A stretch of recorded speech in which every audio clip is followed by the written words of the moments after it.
Hello, everyone, and welcome to Kilowatt, a podcast about electric vehicles, renewable energy, autonomous driving, and much, much more. My name is Bodie, and I am your host, and I'm going to try to get this episode done as quickly as possible because it is toasty in this room. I waited to record until, it is Sunday night on the 26th, I believe. Yeah, and I waited till 10 o'clock so this room would cool down, and it's not cool. It's toasty. I had the fan on, but there was too much noise, so I had to turn it off. But anyway, let's get through it. Starting off here. Actually, let me close this screen so I make this one bigger because my eyes are sleepy. Starting off, we have a story from Mark K. from the UK, and he sent this story along. MG is showing off a new concept car. It's called the MG Go! Exclamation point. I didn't add the exclamation point. They did. So it's called the MG Go! Exclamation point. And they showed this off at the Goodwood Festival of Speed. Just a reminder, MG is owned by Chinese automaker SAIC. You would be forgiven if you thought it was like, a British brand, because at one point in time it was. It was actually founded in 1924 in Oxford, England. So yeah, the Chinese folks own it now, the SAIC motor, but originally a English brand. But anyway, they showed this car off appropriately enough at the the Goodwood Festival of Speed. Now, this is a concept car. This is not something that we know for sure was going to enter production, but this car looks so cool. It's a small car. It's got this sporty little hatchback look. It's low to the ground. Looks like it's got decent sized wheels on it. It looks like it's a two-door, but in reality, there's door handles on the front part of the car, but for folks in the back, they actually have to interact with the MG logo on the C-pillar, I guess it would be, so that the door opens, which is neat and also probably not neat, depending on, what regulatory body is looking at approving this. As you know, a lot of the electronic doors are being scrutinized right now across the world, not just in China and the US. Anyway, this car kind of looks like a Renault 5, but I think it looks a lot better. We don't have tech specs on it as of yet, and we don't even know if it's ever going to reach production, like I said, but it is a fantastic looking car. It is unlikely that I'm going to own an MG here in the US that isn't, old. I think MG in the US, I think the last one was sold in like 1980 or something like that. But if this car if I was ever in a place where I could rent this car, I think it would be so much fun to drive. I have no idea. Like we said, we don't have any idea about the tech specs. I have no idea what the interior looks like, but just the outside it just makes it look like it's going to be a fun car. Okay, we have lots of news specific to Europe or European countries and auto registrations. So we're just going to dive into that real quick. We're going to start with France. In Q2 2026, France's total EV registrations were 34.5%, which is up 23.9%, or excuse me, it's up from 23.9% in Q2 2025. So year over year, we've made an increase of about 11% or 10.5%. Now, that is EVs, like total EV sales. That includes battery electric vehicles and plug-in hybrid EVs. So if we break that down, the battery electric vehicles were at 28.3%, and the plug-in EVs are at 6.2%. So, overall, we're increasing in Europe, or in France anyway, for sure. Now, in terms of the vehicles that sold the most, we have the Model Y sold 11,965. The Renault 5, which is we just talked about that, sold 10,579. The Renault Scenic sold 6,233, and then everything else, all the other vehicles in the list sold less than 5,000 units per vehicle, so I wasn't going to cover those. So pretty good, we're up, like I said, about 10.5% overall in France when it comes to EVs. In the second quarter of 2026, in Germany, plug-in hybrids took 37.7% of the share of the new cars registered. That's up from 28.6% when you compare it to Q2 2025. So we're up about 9% year over year. And just like in France, that 37.7% isn't all, 100% EVs, just plug-in electric vehicles. And plug-in electric vehicles, there are some hybrids that are plug-in electric, like we talked about. So if we look at the plug-in hybrids, that was at 11.2% for 2026, Q2 2026. And then the battery electric vehicles, so fully electric, we're looking at 26.5% of the market, which is pretty impressive. And now we're going to go over the top 5 best-selling cars in Germany, or EVs in Germany. And we start off with the Model Y. I don't think that's a surprise. The Model Y is selling very well everywhere. In Germany, they registered 10,401 units, but the Volkswagen ID.3 took a very close second. The Volkswagen ID.3 registered 10,082 units in the quarter. And then Skoda, the Elrock, was 9,739. The Enyaq which is another Skoda vehicle, was 8,943. And then we have the BMW. I put ID1, but I'm going to guess it's iX1. I think I made a mistake there. But BMW had 6,785. And then, that rounds up the top 5. But ID3, I know that VW is a German company, so they're probably going to have a little bit of national pride in their vehicles. But, a little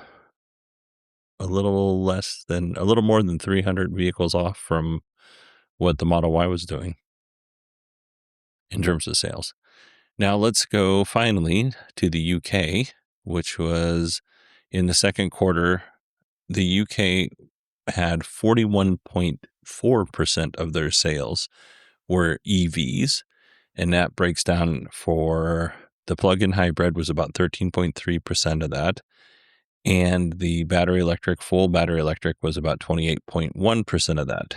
So, pretty decent numbers in the UK, almost, not quite half were battery electric vehicles. The UK, we've talked about this a couple of times. They have some pretty nice incentives if you're going to be buying an electric vehicle.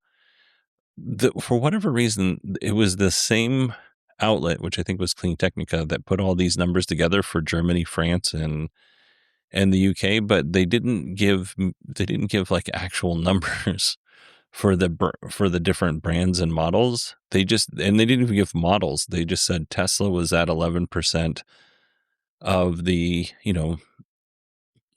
Tesla was 11% of the total EVs sold. VW was 7.2, Kia was 6.7, Ford was 5.9. And this is what surprised me. BYD was actually number 5 with 5.5%. And I was a little surprised by that because, man, if you just kind of see the articles, you would think that BYD would have a much, much higher percentage in the UK. And from my perspective, right, being here in the US and only seeing the news articles, it's just like BYD is doing this in the UK or Europe. BYD is doing that in the UK or Europe.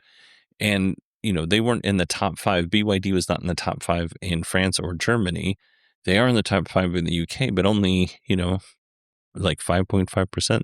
I just would have thought it would have been higher based on the news coverage. But there you go. All right. That concludes our EV news. And then By the way, this is a weekend edition, just in case you're listening to this on a regular weekday. Weekend editions go from Friday to Sunday. Weekday editions go from Monday to Thursday. Before we get to our EV news, I just want to let everybody know you can support this show by going to supportkilowatt.com. I won't make this very long. You can sign up for as little as $1, and all your money goes into making the show better. None of the money goes to pay my personal bills. That's why I have a job. So all the Patreon money, like I said, goes into buying better equipment and paying for services like Riverside and,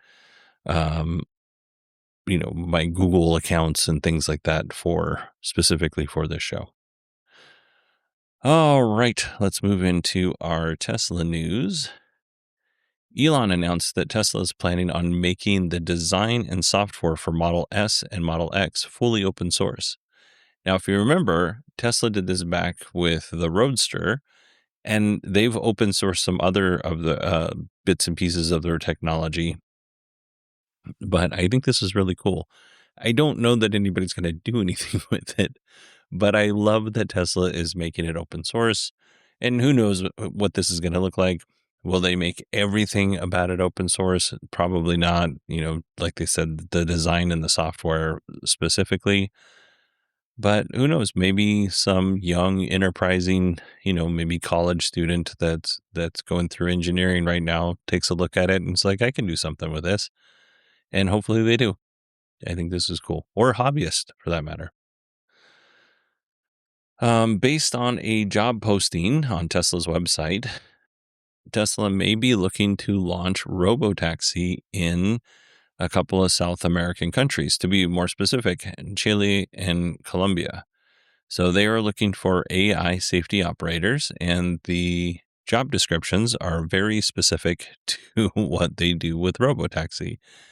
I think it looks like there was like 2 cities in Colombia that they were looking at, and one in Chile.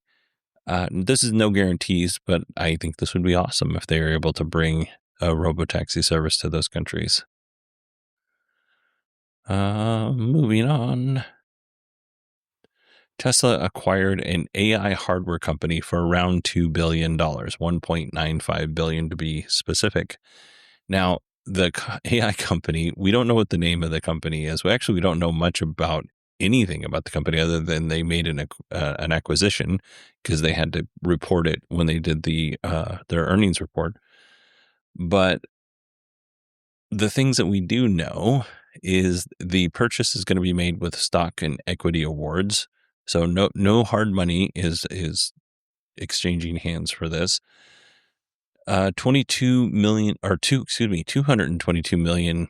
that $1.95 billion is kind of it's set, right? They're going to get that much stock and equity, and that covers the patent and some of the related technology around whatever they bought. The rest is contingent to certain milestones, which I'm going to guess, if you had an opportunity, let's say you're a small team and you had an opportunity to be close to a billionaire, but all you had to do was come up with, meet certain milestones, that's probably going to be very stressful. One, I'm not saying Tesla's going to do this, but one is in the back of your head is always going to be, is the company going to make these impossible for us to achieve so that they can get our technology and our patent for less money, right? And I'm not saying Tesla's going to do this, but that has happened before on these kind of acquisitions. It's not unheard of. And since that money is not guaranteed, the folks who sold the company to Tesla, $222 million is not nothing, but they probably had investors that they had to satisfy and make whole. And then they've got their employees that probably got a piece of that. So $222 million, depending on how much investment they've received in the past, kind of dwindles faster than you might think. So with any luck, they will get or they will meet their milestones. There's some talk out there that the milestones, Tesla doesn't think they're going to be able to reach them based on certain language in their filings. I don't know any of that stuff. I hope that the company that they acquired, I hope that they meet all of their milestones and these folks get a nice big chunk of change. coming out of the, when it's all said and done. But again, we don't know who they acquired. So it's kind of hard for that to track. And I'm sure that every single person had to file, sign lots of paperwork that was basically, you're not disclosing anything. Otherwise you're going to lose your stocks or your options or whatever they gave. So this was probably an acqui-hire. There is some rumor that the company that Tesla purchased was founded by a former group of employees that worked on Tesla's Doge team, or Dojo team, not Doge. Jeez. Dojo team. Dojo, not Doge. Dojo team. Could you imagine if Tesla hired the Doge team? Anyway, moving on. Sounds like an acqui-hire. And I don't know. It's just a slip up on my part. Dojo team. Moving on. Tesla is adding traction control modes to improve handling. And this is going to roll out to the Model 3 and Model Y. And the settings will be normal driving conditions, which seems reasonable. Slippery surfaces. So when it's wet or icy out, you can change the traction. That's hard. Traction control to meet those road surface needs. And then stuck assist, which I think is not very, not a very good name, but if for some reason you get stuck in sand or mud or whatever, you will be able to get out, which I think is awesome. The other awesome thing about this is it will reset to auto at the beginning of each drive. So if you manually set it, it's going to go back to auto. Now, that might be fine for somebody like me who lives in Arizona and the weather is roughly the same all year round. But if you live in a place where it's going to be icy every day and you have to go into control dynamics and traction control mode and, set it to the slippery surface setting, maybe that might be annoying. You would assume that if it has an auto mode, that it would automatically choose the slippery surface traction mode, but we can't guarantee that. One thing though, if you have a Model S, X, or Cybertruck, you will not be getting this new feature. And this new feature will be rolling out in the summer update, which we'll talk about in a second. I just checked right before I started recording this, and I did not receive the summer update. Hopefully soon. Our next story is all about the summer update and all the cool features you're going to get. So let's start off with some additional Grok integration with the car. If you, make the proper connections, you can make a phone call, you can search and play music, you can adjust climate, open the glove box. It'll also answer questions about your Tesla. So if you were like, how do I change out the air filters? It should be able to tell you how to do that. And then no navigation-based additions to Grok. Navigation was actually added to an earlier update, if you remember back a couple of months ago. Let's see, what else do we got here? Self-driving stats in the app. So you'll see stats on how many miles you've driven in FSD, which you can see in the car, but the app shows different graphs and streaks and monthly mileage. And that will all be live on your iPhone app or Android app. And if you want, you can screenshot it and share for some reason. If you want to brag that you're driving X amount of time or you've driven X amount of miles on FSD. And then there's karaoke mode, which is, where you can karaoke. Basically, you can sing, but it's in your car. So it's karaoke. As a person who cannot sing, this is terrifying for me. This is a nightmare because you can sing and then it provides like a rock band like score at the end and how many notes you hit and you didn't.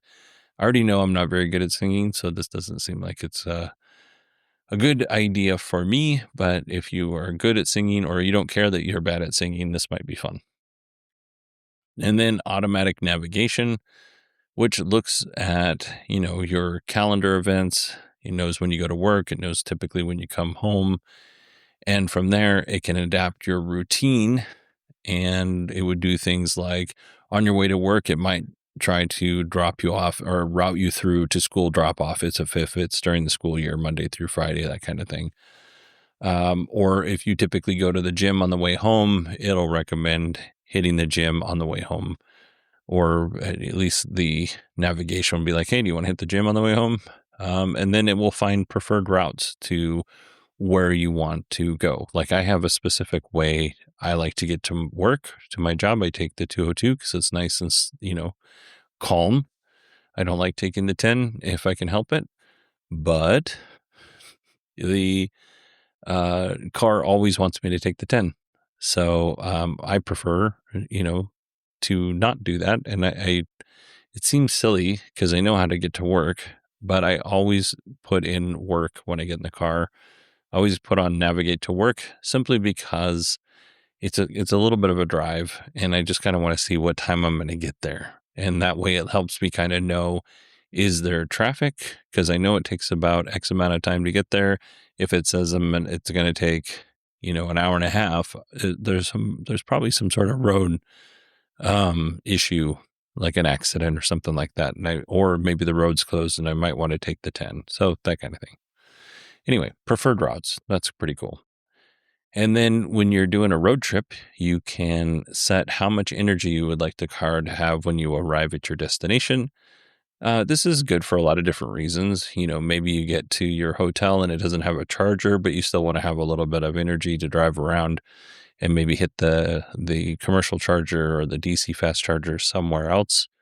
Maybe the next day you can have that or choose to have that extra energy.